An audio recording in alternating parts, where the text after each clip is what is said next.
किस हल्के से किसको टिकट मिल सकती है और कौन जो है जीत सकता है। चरखी दादरी जिले की बारडा हलका, बारडा विधानसभा क्षेत्र, बारडा की सीट और दूसरी तोसाम सीट जो कि बंसीलाल परिवार की परंपरागत सीट रही है, पैतृक सीट रही है। चौधरी रणबीर महिंद्रा, अनिरुद्ध चौधरी बारडा हल्के को छोड़कर तोसाम की तरफ रुख कर गए। सबको पता चल गया कि असली जो उत्तराधिकारी है वो अनिरुद्ध चौधरी है। मौकाप्रस्त लोग, जिसको आप ये कहते थे कि बंसीलाल का उत्तराधिकारी भी कुछ लोग मानते थे, जैसे ही मौका मिला बीजेपी में जाके शामिल हो गई, जिसकी नीतियों को न तो चौधरी बंसीलाल पसंद करते थे न आज जनता पसंद कर रही है। अनिरुद्ध चौधरी दो जगह से एमएलए होंगे। 5000 परिवार भाई अनिरुद्ध चौधरी और चौधरी रणवीर सिंह महिंद्रा के साथ में सीधे कनेक्ट हैं। 75 पार का नारा बीजेपी तो सिद्ध नहीं कर पाई थी, कांग्रेस इस बार सिद्ध करने वाली। 3 चुनाव वो लगातार हारे, तो कहीं ना कहीं ये मान के चले कि अनिरुद्ध चौधरी को डर था कि चौथी बार कहीं ना कहीं यहाँ की जनता उनको चुनाव ना हरा दे, इसलिए उन्होंने तोसाम सीट का रुख किया। जयप्रकाश हिसार के सांसद ने भी इसी तरीके का एक बयान दिया था, वो फंस गए थे। उसके बाद उन्होंने उस बात से भी किनारा कर लिया, पल्ला झाड़ लिया था कि उत्तराधिकारी लड़का ही बनता है, महिलाएं कभी कमान नहीं संभालती हैं। तो कहीं ना कहीं आप भी उसी तरीके की बात करें, कहीं आपको भी कल इस बात पे यूटर्न ना लेना पड़ जाए।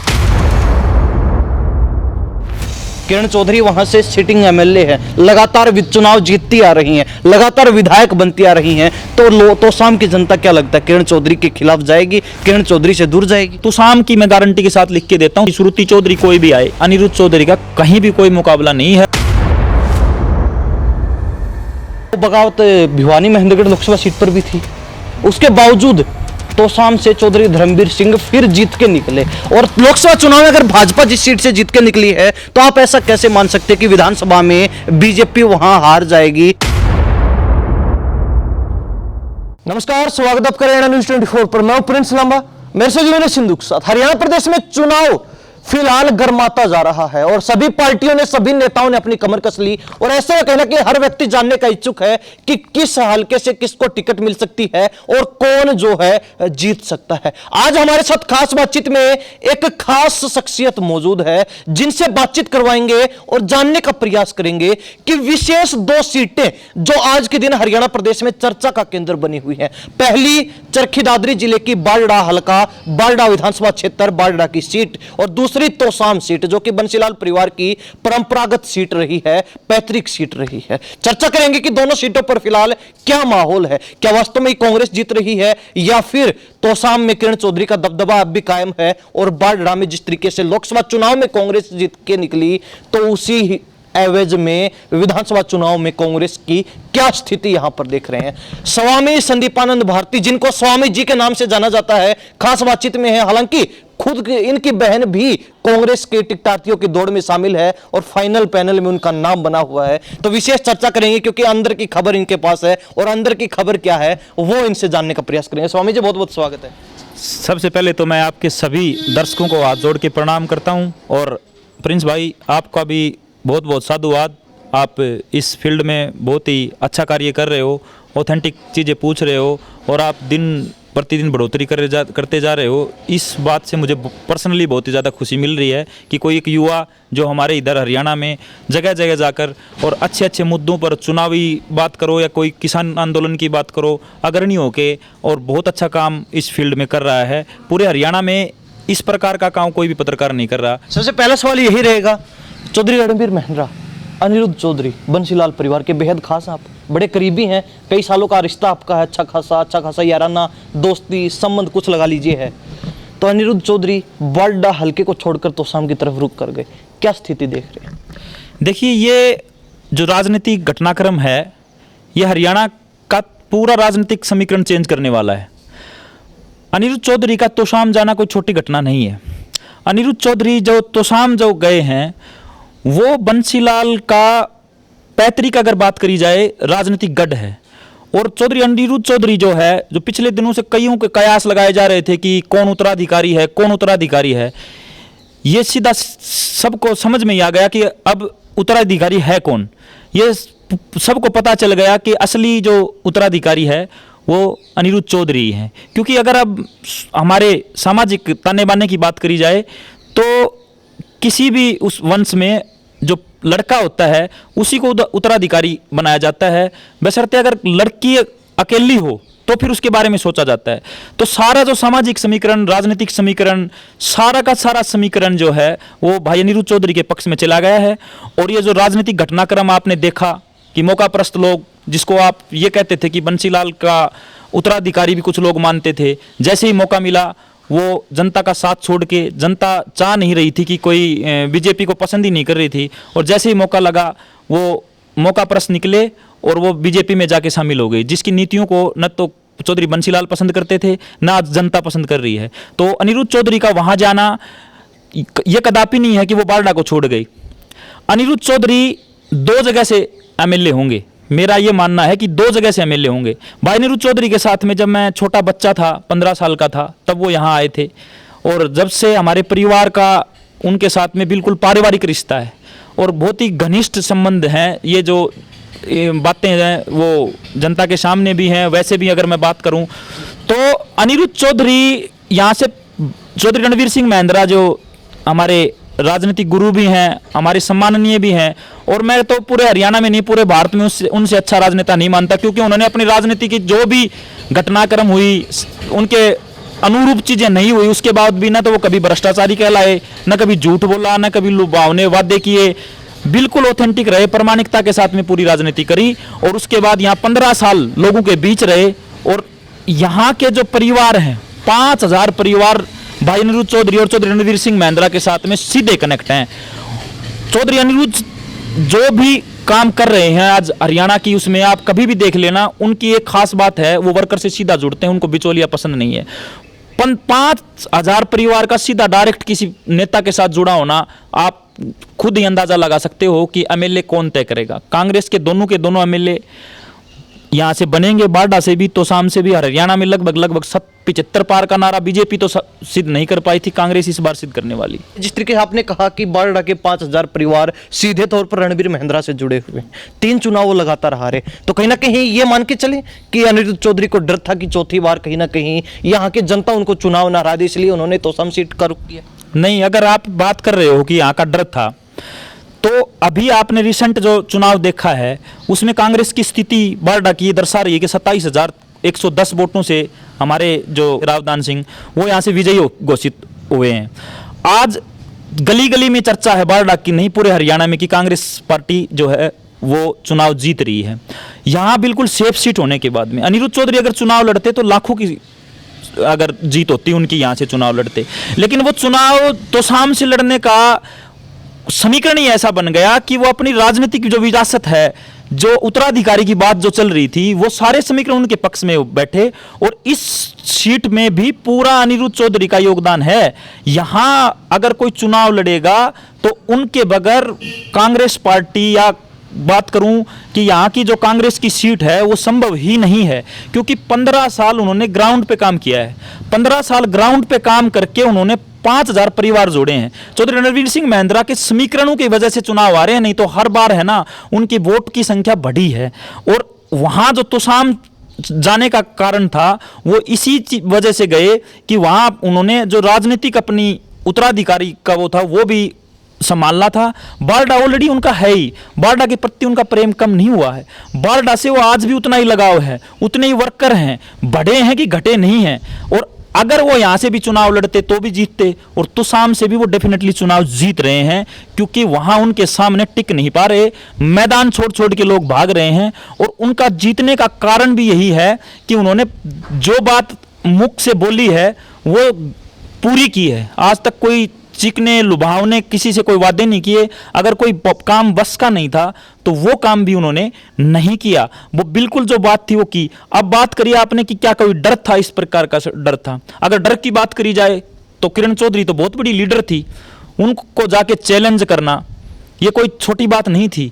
यहां ज्यादा डर था कि वहां ज्यादा डर था। अगर डर की बात करी जाए, वो जो सीट थी वो सीट वहां लड़ना उनके राजनीतिक जो उत्तराधिकारी का वो है ना, मैं तो उसको बहुत बड़ा वो मानते हैं। आज वो सीट छोटी नजर आ रही है, लेकिन जिस दिन अनिरुद्ध चौधरी वहां से जीत के आएंगे और बड़े मार्जिन से एमएलए बनेंगे, उस दिन इस हरियाणा को पता चलेगा कि जो राजनीतिक समीकरण है वो किस प्रकार से चेंज हो रहे हैं। पूरी भिवानी की जो राजनीति है वो वापस से बंसीलाल परिवार जो संभालता था फिर से संभालने लग जाएगा, और पूरी भिवानी ही नहीं पूरा हरियाणा फिर बाद में फिर से एक बार बड़े गौरव के साथ में चौधरी बंसीलाल का नाम लेगा। और चौधरी अनिरुद्ध हैं वो बिल्कुल नक्शे कदम पे हैं चौधरी बंसीलाल के। आपने उत्तराधिकारी की बात की, आपको ध्यान होगा पीछे एक बार जयप्रकाश हिसार के सांसद ने भी इसी तरीके का एक बयान दिया था, वो फंस गए थे। उसके बाद उन्होंने उस बात से भी किनारा कर लिया, पल्ला झाड़ लिया था कि उत्तराधिकारी लड़का ही बनता है, महिलाएं कभी कमान नहीं संभालती हैं।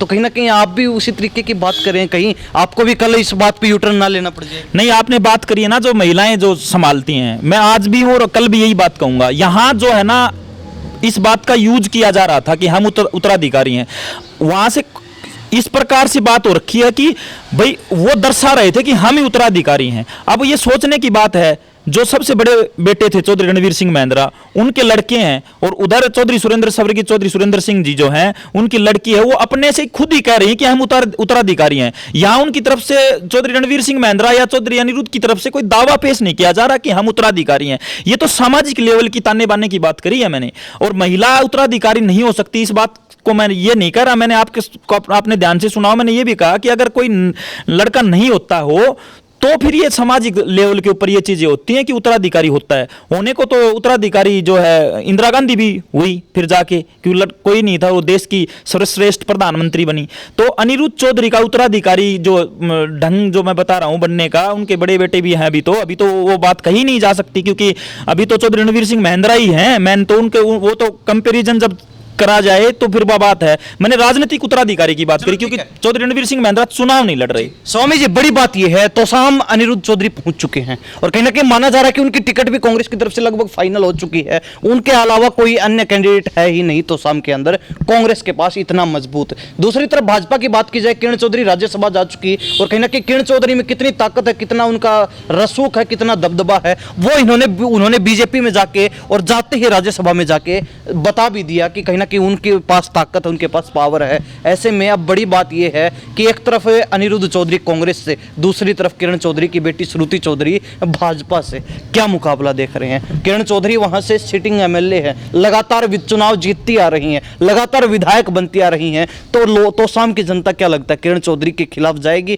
किरण चौधरी से दूर जाएगी? पहले तो एक बात आपने शुरुआत में कही कि उन्होंने अपना दबदबा दिखा दिया। ये दबदबा नहीं दिखाया, डर के भागी हैं। पहले तो इस बात को नोटिस कर लें। अगर वो अनिरुद्ध चौधरी के साथ में चुनाव लड़ती, डेफिनेटली चुनाव हारती, पूरी राजनीति खत्म होती। लेकिन राजनीति आज भी वो सोच के और अपना जो चेहरा है छुपा के राज्यसभा चली गई हैं। लेकिन राजनीति यहाँ भी खत्म हो जाएगी क्योंकि बीजेपी किसी को बख्शती नहीं है। अभी लेटेस्ट उदाहरण चाहे चौटाला परिवार का देख लो। रही बात आपने इससे बीजेपी का भी जो दोगला चेहरा है ना, जो परिवारवाद की सिर्फ बातें करती है और परिवारवाद में पूरा घुसती है। किरण चौधरी जैसे ही आई तो वो परिवारवाद खत्म हो गया, आते ही बगैर किसी उसके उन्होंने उसको राज्यसभा भेज दिया। अब बात करिए आपने कि वहां क्या मुकाबला कैसा टफ रहेगा कि कैसा रहेगा, क्योंकि कयास ये लगाए जा रहे हैं कि वहां से श्रुति चौधरी चुनाव लड़े। और भाजपा और कांग्रेस का क्या मुकाबला रहने वाला है? भाजपा और कांग्रेस की अगर बात करी जाए, पार्टियों की अगर मैं बात करूं तो भाजपा आज के दिन हरियाणा में कहीं भी नजर नहीं आ रही। आज के दिन हरियाणा में अगर कहीं भी बोलबाला है तो कांग्रेस का ही बोलबाला है। आसान नहीं है स्वामी जी हराना बीजेपी को, क्योंकि 10 साल से सत्ता में है और जो पार्टी 2 टर्म तक सत्ता में रह चुकी है उसको इतने हल्के में लेना, इतना कमजोर मानना बिल्कुल भी सही नहीं है। नहीं, कमजोर कहां मान रहे हैं? कमजोर मानने की तो कोई बात ही नहीं है, हल्के में भी नहीं ले रहे। एक एक कार्यकर्ता कांग्रेस का लगा हुआ है, एक एक कार्यकर्ता ही पुरजोर लगाएगा चुनाव हराने को, हल्के में लेने की बात नहीं है। लेकिन हरियाणा में खट्टर साहब जब सीएम थे तब आप देखो, कर्मचारियों को लाठियां, सरपंचों को लाठियां, किसानों को लाठियां। बीजेपी ने ऐसा किया क्या है कि रिपीट कर देगी? 10 साल की एंटी इनकम्बेंसी उनको नुकसान पहुंचा रही है। दूसरी चीज ये मैं बता दे रहा हूं कि जो राजनीतिक समीकरण जो है पूरे के पूरे हरियाणा में, जो कि बिल्कुल कांग्रेस के फेवर में है।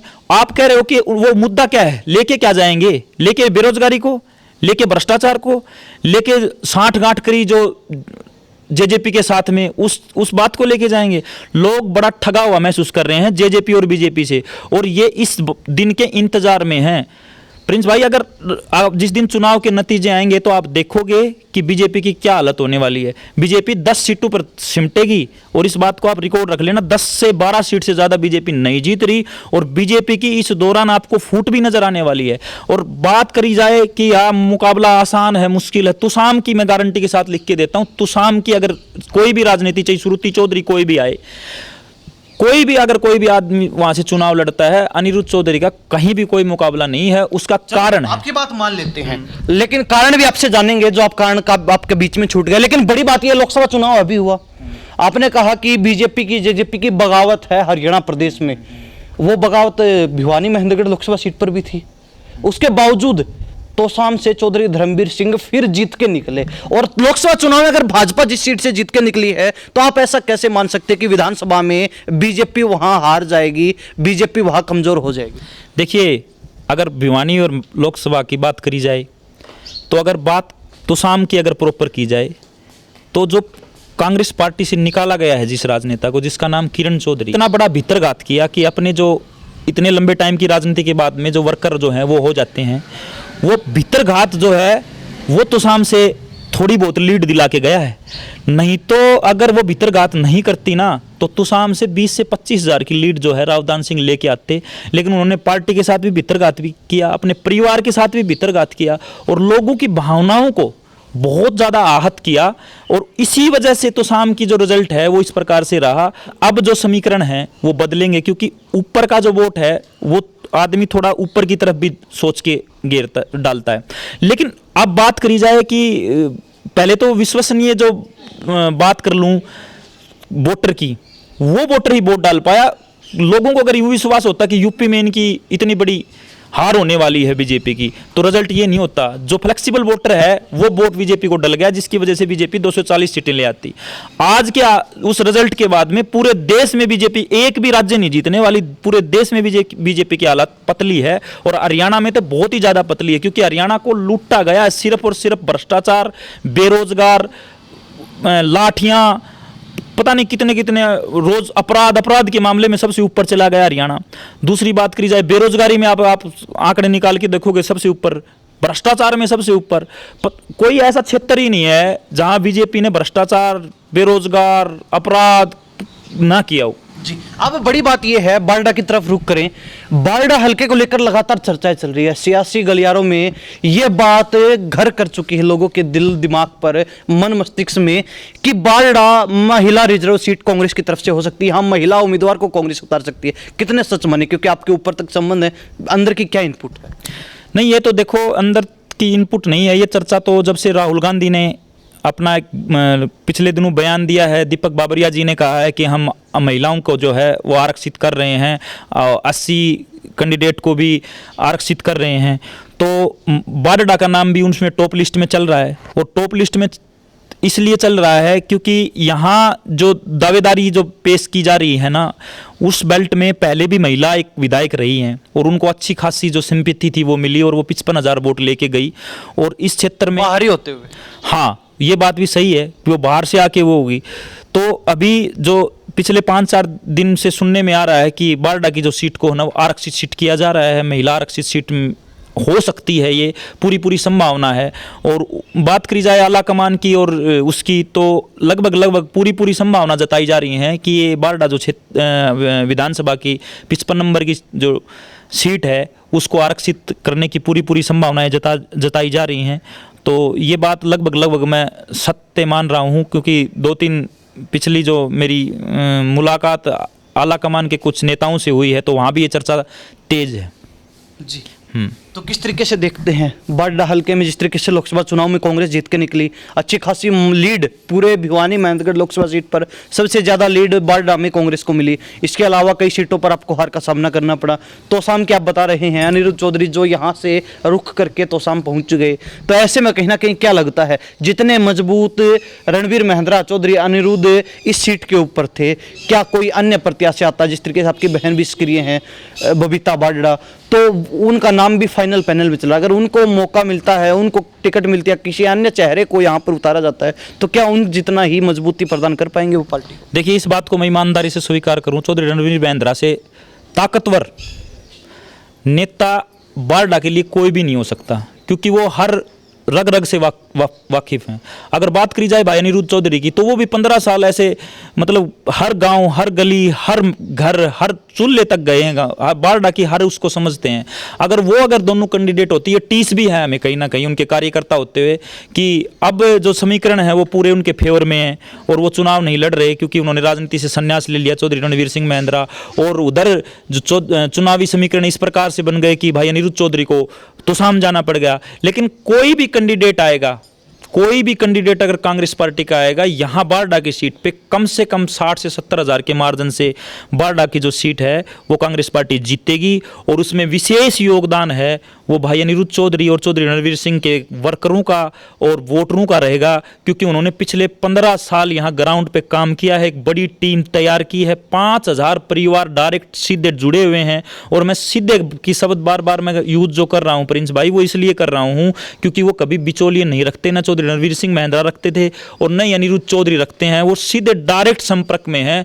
और अब एक सोचने की बात यह है कि 15 साल बगैर उनको राज में हुए, बगैर एमएलए बने लोगों के उन्होंने जितने हो सकते थे काम किए हैं और वो पूरे के पूरे जुड़े हुए हैं। उनका वोटर घटा नहीं है, उनका कार्यकर्ता घटा नहीं, बारडा में उनका कार्यकर्ता बढ़ा है। और तोशाम की बात करी जाए कि छोटे से समय में अनिरुद्ध चौधरी ने एक तरफा माहौल वहाँ पे भी कर दिया है, क्योंकि वो डायरेक्ट जुड़ते हैं वर्कर से और डायरेक्ट सुनते हैं किसी भी वर्कर की। तो यहाँ की जो सीट है क्या रहने वाला है, यहाँ की 60 से 70 हज़ार की मार्जिन से कोई भी अगर कार्यकर्ता, कांग्रेस का कोई भी वर्कर, कोई भी नेता यहाँ से टिकट लेके आता है तो वो 100% जीतेगा। आपने बात करी कि जो मेरी सिस्टर हैं, बहन है, वो भी चुनावी दंगल में हैं और वो भी तैयारियां कर रही हैं, तो ठीक किसी भी कार्यकर्ता के लिए वही समीकरण है जो मेरी बहन के लिए हैं।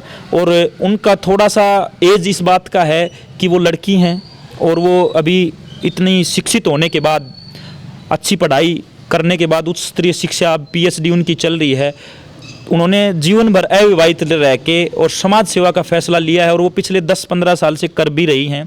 और इसी के चलते अगर बारडा गांव की बेटी होने की बात करी जाए, 5000 वोट लगभग बारडा गांव के और 10,000 वोट लगभग बारडा शहर के हैं, तो 15,000 की लीड लेके किसी गांव से चलेगी। और हर 36 बिरादरी में उसका प्यार प्रेम है, उसके NGO हैं वो सक्रिय हैं पूरे बारडा में भी और हरियाणा में भी, तो उसकी भी संभावना उतनी ही है जो एक किसी और नेता की है। लेकिन लड़की होने की जो एक संवेदना है वो साथ जुड़ी होती है, जैसे महिला होने की नैना चौटाला को मिल गई थी। दूसरी वो एक अलग बात है कि वो इस बारडा को ठग के चली गई एक किस्म से। और अब भी इसी चुनाव की अगर हाल फिलहाल की बात करूं तो सिर्फ और सिर्फ कांग्रेस में ही है, हर कोई कांग्रेस से टिकट चाह रहा है, हर कोई कांग्रेस को वोट डालना चाह रहा है। और बारडा की टिकट का अगर बात कर ली जाए तो बारडा की टिकट जो है कोई भी अगर कैंडिडेट लेके आता है वो निश्चित रूप से इस टिकट को जीतेगा। 60 से 70 हज़ार का मार्जिन होने वाला है।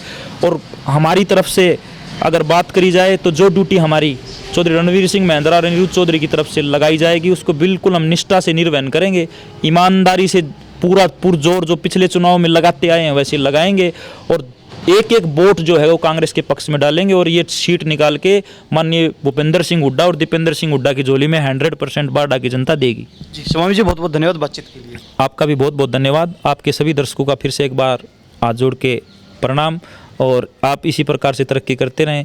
जय हिंद, जय भारत। तो हमारे साथ स्वामी संदीपानंद भारती खास बातचीत में बने हुए थे, बारडा हल्के और तोशाम हल्के को लेकर खास बातचीत की। हालांकि आपको इनकी बातों से लगेगा कि इनका झुकाव कांग्रेस की तरफ है, लेकिन हम ये भी नहीं कहेंगे कि इनकी बातों को 100% सही माने। आप अपनी राय कमेंट के माध्यम से जरूर लिख सकते हैं कि इनकी बातों में कितना दम है, कितनी सच्चाई है और कितनी ऑथेंटिक जो इनकी बातें आपको लगती हैं। अपनी राय जरूर लिखिए। उसके बाद कहीं ना कहीं आपके जो सवाल होंगे अगले कार्यक्रम में जब इनके साथ चर्चा करेंगे तो उन सवालों को भी जरूर लेंगे कि आप ये बात कह रहे थे और जनता कहीं ना कहीं उस बात को लेकर आपको करेक्ट कर रही है, आपको सही कर रही है, तो उस पर जनता ने क्या कुछ आपसे पूछा है। इन्हीं सब बातों के साथ प्रिंस लांबा, मेरे सहयोगी विनय सिंधु के साथ हरियाणा न्यूज़ 24। नमस्कार, जय हिंद।